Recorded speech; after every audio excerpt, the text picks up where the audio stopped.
မင်္ဂလာပါရှင်2025ခုနှစ်မတ်လ17ရက်နေ့အင်္ဂါနေ့မေယူချန်နဲ့မြန်မာဘာသာပြန်အစီအစဉ်မှကျမလှလှဝင်းပါဒီကနေ့တိတ်ဆက်ပေးမယ့်သတင်းကတော့ရခိုင်တဲ့AAကရူဟင်ဂျာများကိုမောင်းထုတ်ပြီးဘူးတိတောင်မြို့နယ်အတွင်းရှိရူဟင်ဂျာပိုင်မြေယာများတိမ့်ပစ်ထားဒါတွေက AA ရဲ့လူမျိုးရေးဘာသာရေးဆိုင်ရာအတော်ဆုံးအင်ဂျင်နီယာပညာရပ်ပါဆိုတဲ့သတင်းကိုတင်ဆက်ပေးသွားမှာဖြစ်ပါတယ်။မြန်မာစစ်တပ်နဲ့မတူတဲ့အကြမ်းဖက်ဖြိုခွင်းမှုများဖြင့်ရိုဟင်ဂျာများကိုမွေးရတိုင်းပြည်ကနေမောင်းထုတ်ခြင်းသည် AA ကမြန်မာစစ်တပ်ထက်ပုံမှုကျွမ်းကျင်ကြောင်းတွေ့မြင်ရပါတယ်။ရိုဟင်ဂျာတွေကိုပုံမှုပေးဖယ်ထားရင်မြေယာသိမ်းပိုက်မှုနဲ့အတင်းအဓမ္မရွှေ့ပြောင်းရေးနည်းဗျူဟာနဲ့မူဝါဒသစ်များကိုရခိုင်တဲ့ AA ကအသုံးပြုနေပါတယ်။ရခိုင်တဲ့ AA သည်ရခိုင်တိုင်းဒေသကနေရိုဟင်ဂျာတွေကိုရိတ်သိမ်းပစ်ဖို့ပန်းတိုင်အရောက်အမြင့်ဆုံးချီတက်လာနေပါတယ်။ထို့သောလူမျိုးတောင်းတတဲ့ရှင်လင်းရေးကိုတိတာထိရှားစွာကျူးလွန်နေတဲ့ရခိုင်တဲ့ AA အောင်ရက်တက်ဟန်တာပေးရင်သို့မဟုတ်နိုင်ငံတကာဝင်ရောက်ကာကွယ်ပေးရင်အရေးတကြီးလိုအပ်နေပါတယ်။ရခိုင်တဲ့ AA သည်ဘူးတိတောင်မြို့နယ်တွင်ရိုဟင်ဂျာများပိုင်ဆိုင်သည့်မြေယာများကိုစနစ်တကျသိမ်းယူကရခိုင်ပြည်နယ်မြောက်ပိုင်းဒေသကိုတင်းတင်းကြပ်ကြပ်စုပ်ကိုင်ထားမှုကြောင့်ထောင်နဲ့ချီတဲ့ရိုဟင်ဂျာတွေနေရစွန့်ခွာထွက်ပြေးခဲ့ကြရပါတယ်။ AA သည်တင်ယူထားတဲ့ရိုဟင်ဂျာပိုင်မြေယာများကိုဒိန်းနဲ့လူမျိုးစုထံသို့ပြန်လည်ခွဲဝေပေးခဲ့ပြီးရိုဟင်ဂျာကျိုးဤဘိုးဘွားပိုင်မြေမှဖျောက်ပြက်ရန်ကြိုးကိုင်နေသည့်ကျူးပန်းမှုအပေါ်စိုးရိမ်မှုများမြင့်တက်လာကြောင်းအစီရင်ခံစာများကဖော်ပြပါတယ်။မြေယာသိမ်းဆည်းမှုများပြင်းထန်လာခြင်းနှင့်အသေးအကျပ်ရွှေ့ပြောင်းခြင်းများ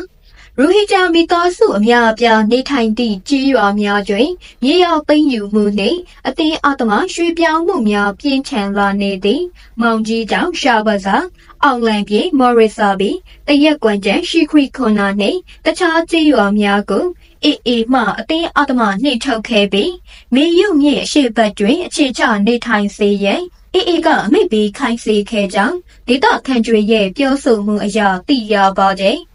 စိုက်ပျိုးမြေများကိုယခုအခါအခြေချနေထိုင်သူအသစ်များကတိမ့်ပိုက်ထားတဲ့အတွက်ထိခိုက်နစ်နာဆုံးရှုံးခံရတဲ့ဒေသခံရိုဟင်ဂျာများသည်အသက်မွေးဝမ်းကြောင်းနိုင်ဖို့မြစ်သည့်အခွင့်အလမ်းမှမရှိတော့ပေခရီးတွာလာခွင့်လေပြင်းထန်စွာပိတ်ပင်တားမြစ်ထားခံရကြောင်းအစီရင်ခံစာတစ်ခုကတင်ပြပြောဆိုကြပါတယ်။ကျွန်ုပ်တို့ရဲ့စိုက်ပျိုးလယ်မြေများကိုစစ်ဆေးခွင့်အောင်မပေးဘူးတူတူကငါတို့အားအခုလိုပြောကြမင်းတို့မှမသိမချင်းရောက်တဲ့နေရာမှာနေရမည်မနေနိုင်ဘူးဆိုရင်ထွက်သွားဖို့ပဲဖြစ်ကြဟုဘူးတီတောင်မှာရိုဟင်ဂျာလက်သမားတဦးကညှိတွားပြောဆိုခဲ့ပါတယ်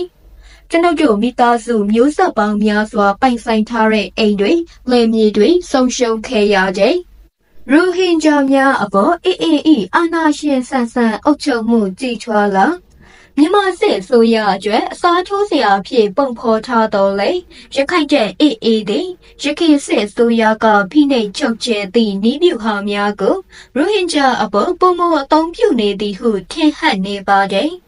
ရခိုင်လူမျိုးများ၏ကိုယ်ပိုင်ပြဋ္ဌာန်းခွင့်အတွက်တိုက်ပွဲဝင်ရင် AA ကတောင်းဆိုနေတော်လေရိုဟင်ဂျာများအပေါ်၎င်း၏မူဝါဒများသည်နိုင်ငံတော်ကိုစားပြုဖိနှိပ်မှုအောက်တွင်ကာလကြာရှည်စွာကြုံတွေ့နေရသည့်စနစ်တကျခွဲခြားဆက်ဆံမှုကဲ့သို့ထပ်မံကြုံတွေ့နေရကြောင်းရိုဟင်ဂျာတိုင်းဝိုင်းကဆွဲဆုပ်ပြောဆိုနေပါတဲ့ရိုဟင်ဂျာများသည်နှစ်ပေါင်းများစွာမြေယာသိမ်းဆည်းမှုများအတင်းအဓမ္မရွှေ့ပြောင်းနေထိုင်မှုများနှင့်၎င်းတို့၏လွတ်လပ်စွာတွာလာခွင့်အပေါ်ကန့်သတ်ချုပ်ချယ်မှုများခံခဲ့ရပါတဲ့အခု AA ရဲ့အုပ်ချုပ်မှုအောက်မှာဒီပုံစံတွေကပြင်းထန်လာတဲ့ရိုဟင်ဂျာတွေကိုပုံမှုပေးဖယ်ထားရင်မြေယာသိမ်းပိုက်မှုနဲ့အတင်းအဓမ္မရွှေ့ပြောင်းရေးနည်းဗျူဟာနဲ့မူဝါဒသစ်များကိုရခိုင်တဲ့ AA ကအသုံးပြုနေပါတဲ့ရခိုင်တဲ့ AA သည်ရခိုင်တိုင်းဒေသကနေရိုဟင်ဂျာတွေကိုရိတ်သိမ်းပြဖို့ပန်းတိုင်အရောက်အမြင့်ဆုံးချီတက်လာနေပါတဲ့ဒါဟာနေမြေပိုင်တဲ့ပြဿနာမဟုတ်ပါဘူးရိုဟင်ဂျာတွေအတွက်ဖြစ်တည်မှုအကျပ်အသေးပဲဟုအကျပ်အသေးကိုခြေရခံသည်လူခွင့်ရေးသူပေတီတူကပြောကြားခဲ့ပါတဲ့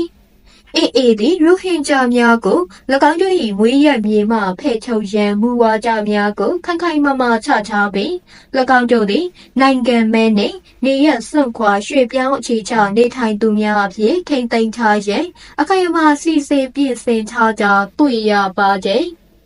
အတိတ်ကညှဉ်းပန်းနှိပ်စက်မှုများဆက်လက်ဖြစ်ပွားနေပြီလားလက်ရှိဖြစ်ပေါ်နေတဲ့မြေယာသိမ်းပိုက်မှုများသည်ရခိုင်ပြည်နယ်မှရိုဟင်ဂျာများကိုဖျောက်ဖျက်ရန်ရခိုင်အစိုးရကိုစားပြုဦးဆောင်ကြိုးပမ်းမှုများနှင့်တိတိတတ်တာစိတ်တူနေပါသည်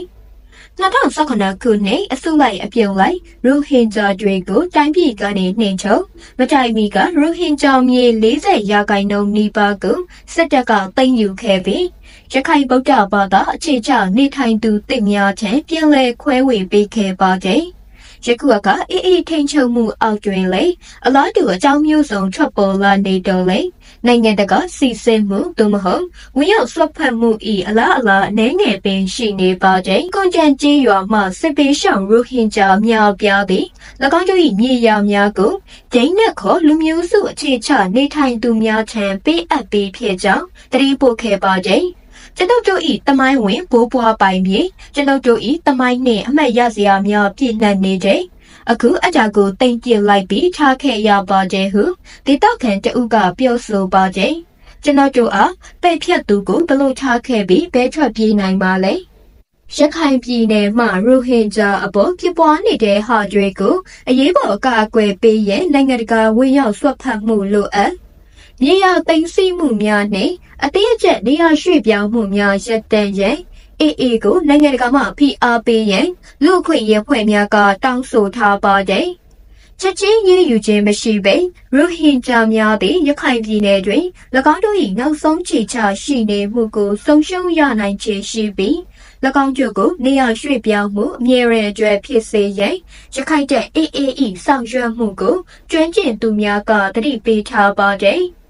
ဒီအချက်အသေးကိုကဘာကြီးကလစ်လျူရှုလို့မရနိုင်ဘူးဟုအခြေအနေကိုစောင့်ကြည့်လေ့လာနေသည့်သူတေတီတဦးကပြောကြားခဲ့ပါတဲ့